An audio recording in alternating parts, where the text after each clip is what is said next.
अस्सलाम वालेकुम, मैं हूं जुल्करनैन शेख। खबर बड़ी ये है कि ये तो हमने बात की थी कि पाकिस्तानी पायलट्स, पाकिस्तान एयरफोर्स के पायलट, टेक्नीशियन, एरोनॉटिकल इंजीनियर्स, वो चीन के साथ मिलकर J-35 उड़ाने की मशक़ें कर रहे हैं, परवाज़ें कर रहे हैं। लेकिन अब ये बात पाकिस्तान के अंदर हलकों में चल रही है कि 14 अगस्त 2025 यानी कि पाकिस्तान के यौम आज़ादी के दिन, फ्रीडम डे पर, पाकिस्तान एयरफोर्स पाकिस्तानियों को भी और इस खित्ते के लोगों को भी और पूरी दुनिया को एक सरप्राइज देने जा रही है। और यह सरप्राइज क्या है? यही कहा जा रहा है कि पाकिस्तानी पायलट्स J-35 को 14 अगस्त की मार्च पास्ट पर सरप्राइज के तौर पर उसको उड़ाएंगे, उसकी मुख्तलिफ मशकें दिखाएंगे। और क्योंकि ये अपनी हैयत चेंज करता है, J-35 के अंदर बहुत से ऐसे नए टेक्निकल चीज़ें हैं जो एयर शोज़ के अंदर बहुत कम देखने को मिलती हैं। मतलब एयर शोज़ में दुनिया के जो इस्तेमाल होने वाले पहले 4th जनरेशन, ये 4.5 5th जनरेशन के जो जहाज़ हैं उनके तो एयर शोज़ पूरी दुनिया में होते हैं। 5th जनरेशन के स्टील टेक्नोलॉजी के ये J-35 पाकिस्तान एयरफोर्स के पायलट्स उड़ाने का इरादा रखते हैं इस 14 अगस्त पर। अब ये खबर इस पूरे खित्ते को सरप्राइज़ करेगी। और दूसरी खबर जो जिसको आप इसके साथ मिलाकर पढ़े, मतलब दो डिफरेंट चीज़ें हैं लेकिन उनकी कहानी सेम निकलती है, और वो है चाइना का जो J-20 steel technology 5th generation के जहाज़ ने जो चकमा दिया है, वो चकमा जो पूरी दुनिया की वर्ल्ड पावर्स के रडार के बीचों बीच में से घूम फिर कर आ गया और किसी ने उसको पकड़ा तक नहीं, डिटेक्ट तक नहीं किया। और ये जहाज़ चाइना का J-20 स्टील टेक्नोलॉजी का बिल्कुल खैर आफियत से वापस आकर लैंड कर गया।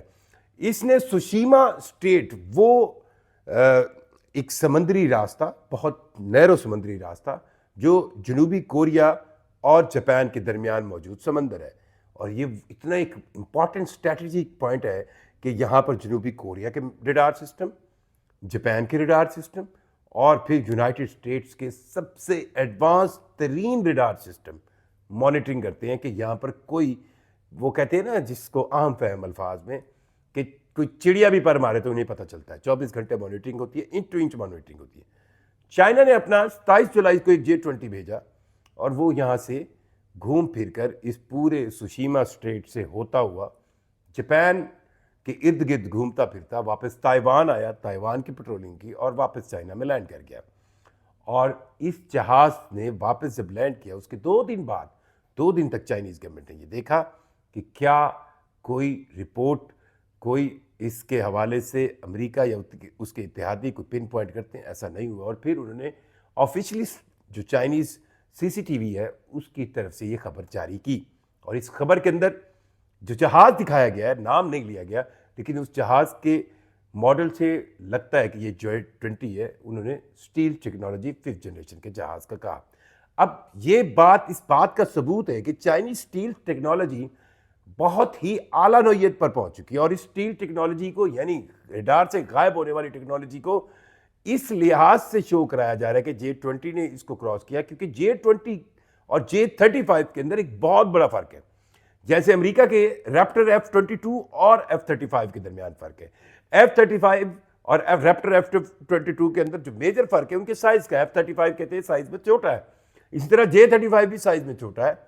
लेकिन J-35 के इस साइज में छोटे होने के साथ साथ इसके अंदर जो आपकी हीट सिग्नेचरिंग सेंस होता है, मतलब इस जहाज को, जो भी 5th जनरेशन स्टील टेक्नोलॉजी के जहाज है, उसको इस तरह पेंट किया जाता है कि ये दुनिया के किसी भी रडार सिस्टम पर नजर ना आए और ये रडार से आने वाली जितनी भी शुआएं होती हैं उनको ऑब्जर्व कर लेता है। सो वो वापस नहीं जाती, ये शो नहीं होता। और जो मॉडर्न टेक्नोलॉजी है दुनिया में एयर वॉरफेयर की, वो steel 5th generation technology. Pakistan J-35 पर ट्रेनिंग कर रहा है। पाकिस्तान के एयरफोर्स के pilots, Pakistan aeronautical engineer, Pakistan की जितनी भी एयरफोर्स की यूनिट्स हैं, उनका एक एक हिस्सा इस PAF की तरफ से चाइना की PLAAF, people liberation army air force के साथ मिलकर J-35 की ट्रेनिंग कर रहा है। ये खबर सबको पता है। और स्पेशली ये कहा जा रहा था कि पाकिस्तान को 40 J-35 मिलेंगे और इसकी पहली खेप जो है वो अर्ली 2026 में मिलेगी। लेकिन अब लग ऐसे रहा है, जो पिछले दिनों पाकिस्तान के फील्ड मार्शल गए थे चाइना के दौरे पर, general Asim Munir, field marshal Asim Munir, अब जनरल हमारे मुंह से क्योंकि वो थे लेकिन अब वो फील्ड मार्शल है, फील्ड मार्शल आसिम मुनीर गए थे चाइना के दौरे पर, जहां पर चाइना की आला मिलिट्री और जो कौमी उनके लीडरान हैं उनसे मुलाकात हुई थी, आला मिलिट्री क़यादत से भी मुलाकात हुई थी। उसमें कुछ चीज़ें डिसाइड हुई हैं और पाकिस्तान के अंदर अब ये बहुत से हल्कों में भी बात हो रही है कि 14 अगस्त 2025 पर बहुत से सरप्राइजेज हैं और इनमें सरफहरिस्त सरप्राइज ये है कि J-35 की उड़ान भरेंगे पाक फिजाइया के पायलट्स और इसका मार्च पास्ट होगा इस्लामाबाद के अंदर होने वाली 14 अगस्त की आज़ादी परेड में। और अगर ये हो जाता है तो इस खित्ते के अंदर एक आप कह लें अमन की जमानत हो गया, क्योंकि जारियत हमेशा इंडिया की तरफ से देखने में आई है। और अगर ये हो जाता है तो इंडिया के पास एक बहुत बड़ा पाकिस्तान और इंडियन एयरफोर्स के दरमियान वैक्यूम बन जाएगा।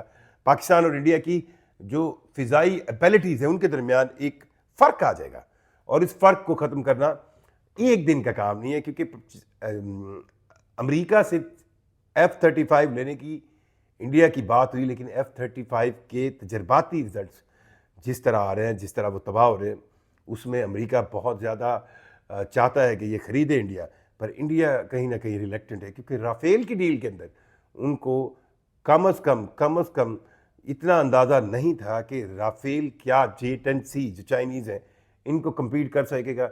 और अब वो फिर अरबों डॉलर खर्च करके उसी कहें ना खुशफहमी का शिकार नहीं होना चाहते कि जी हम F-35 ले लिए हैं, पाकिस्तान के पास J-35 है और F-35 J-35 का तोड़ है, उसका उनको अब ये अंदाज़ा है।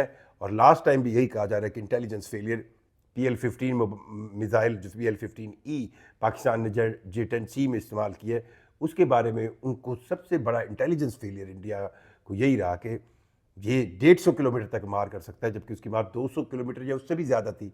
और जब इंडियन एयरक्राफ्ट स्पेशली राफेल ये समझते रहे कि वो पाकिस्तानी एयरक्राफ्ट से 150 किलोमीटर से ज़्यादा दूर होंगे तो वो सेफ हैं, जबकि वो सेफ नहीं थे, और यही एडवांटेज पाकिस्तानी एयरफोर्स को मिला।